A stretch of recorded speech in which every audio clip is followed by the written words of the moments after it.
فرمایا کہ اس کے حضور استغفار کرو، وہ آسمان سے بارشیں نازل کرے گا، تمہیں بیٹے بھی دے گا، تمہیں مال بھی دے گا، لہلہاتے باغ بھی ہوں گے، چلتی نہریں بھی ہوں گی، معیشت کا پہیہ چل جائے گا اگر تم اللہ سے ڈرنے والے بن جاؤ گے۔ تو آج ہم کہتے ہیں یہ ہو فلاں ماہر اور فلاں شخص ہو تو پھر ہماری معیشت بہتر ہو سکتی ہے۔ اللہ نے کہا استغفار کرنا سیکھ لو، میں تمہارے لیے رحمتوں کے دروازے کھول دوں گا، رحمتوں کے در کشادہ کر دوں گا، پیچیدگیاں ختم ہو جائیں گی، مشکلیں آسان ہونے لگیں گی اگر تم اللہ سے ڈرنا سیکھ جو، اس کے حضور استغفار کرنا سیکھ جو۔ اور اگر تم ایسا نہیں کرو گے تو تمہارے اوپر نیچے سے عذاب نازل ہوگا۔ اللہ اکبر۔ اوپر کا عذاب کیا ہے کہ آسمان سے پتھر برسیں، نیچے کا عذاب کیا ہے زلزلے آئیں، یا پھر زمین فصل دینا چھوڑ دے، زمین بنجر ہو جائے، یہ نیچے کا عذاب ہے۔ حضرت عبداللہ ابن عباس رضی اللہ تعالیٰ عنہ فرماتے ہیں اوپر کا عذاب یہ ہے تمہارے حکمران نااہل ہوں، اور نیچے کا عذاب یہ ہے تمہاری اولادیں نافرمان ہو جائیں۔ یہ اوپر اور نیچے کا عذاب ہے جس میں تمہیں مبتلا کر دیا جاتا ہے۔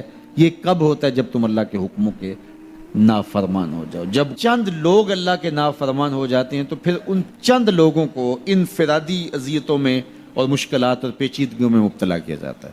لیکن جب کوئی قوم من حیث المجموع اللہ کے حکموں کو توڑتی ہے اور اس کے حکام سے روح گردانی کرتی ہے تو پھر پوری قوم کو مشقتوں میں، اذیتوں میں، تکلیفوں میں مبتلا کر دیا جاتا ہے۔ اس کا علاج کیا بتایا؟ استغفار۔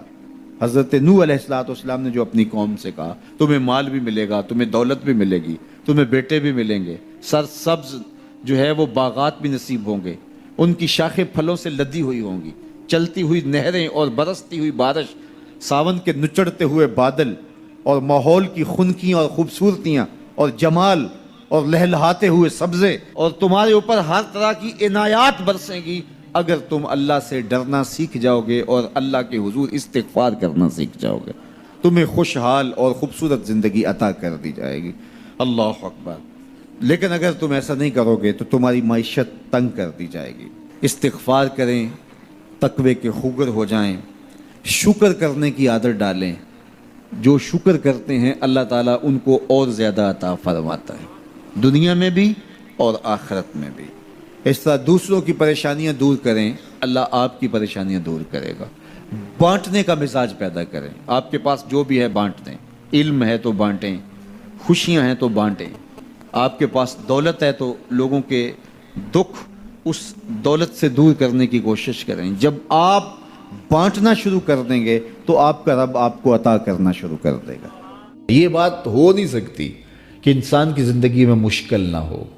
جب انسان کو پیدا کیا گیا تھا، اس کا خمیر گویا گیا تھا، تو 39 دن تک اس کے خمیر پر مٹی جو گوندی گئی تھی انسان بنانے کے لیے، اس پر 39 دن دکھوں کی بارش ہوئی تھی اور ایک دن خوشیوں کا می برسا تھا۔ لیکن حالات مشکل ہو جائیں تو ان سے نکلنے کا راستہ کیا ہے؟ جو اللہ سے ڈرنے لگ جاتا ہے، تقوی اختیار کر لیتا ہے، تو پھر اللہ تعالیٰ جل شانہ اس کے لیے مخرج پیدا کر دیتا ہے، یعنی اس مصیبت سے نکلنے کے اللہ راستے دیتا ہے۔ یہ نہیں کہ اس پہ مشکلات نہیں آتی، زندگی کی مشکلات کا وہ بھی شکار ہوتا ہے، لیکن جو ہی مشکلات آتی ہیں ان مشکلات سے نکلنے کا اللہ اسے راستہ بھی عطا کر دیتا ہے۔ اور دوسری بات، اللہ اس کو وہاں سے رزق دیتا ہے جہاں سے اسے گمان بھی نہیں ہوتا، وہاں سے رزق دے دیتا ہے۔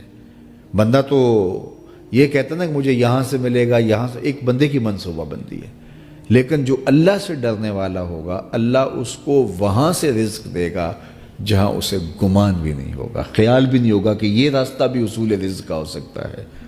تو یہ میرے رب کا وعدہ ہے اور میرے رب کے وعدے سچے ہیں۔ تو جب تم اللہ سے ڈرنے لگو گے تو یہ تخت و تاج، یہ دنیا کی عزتیں، یہ تمہارے قدموں میں ہوں گی۔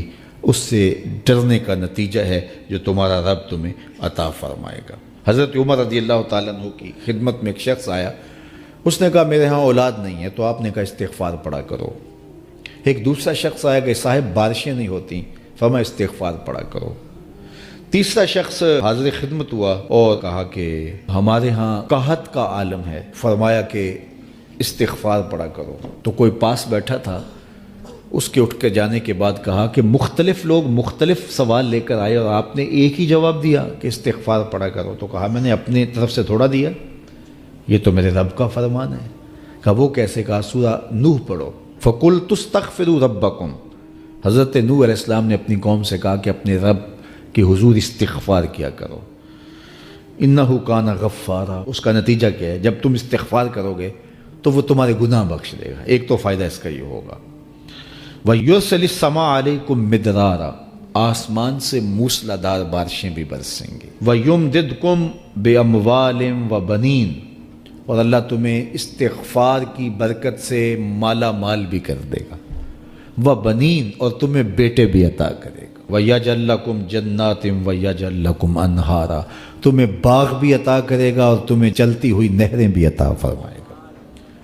آج میں سمجھتا ہوں کہ پاکستانی قوم کو اجتماعی استغفار کی ضرورت ہے. آپ کے دریاؤں کا پانی سوکھ گیا، استغفار کریں گے اللہ تعالیٰ ان کو پانیوں سے مالا مال کر دے گا. بارشیں ہوں گی، قحط سالیاں دور ہوں گی، بے اولادوں کو استغفار سے اولاد نصیب ہوگی، اور معیشت کی بہتری جو ہے وہ استغفار کے ذریعے سے ہوتی ہے.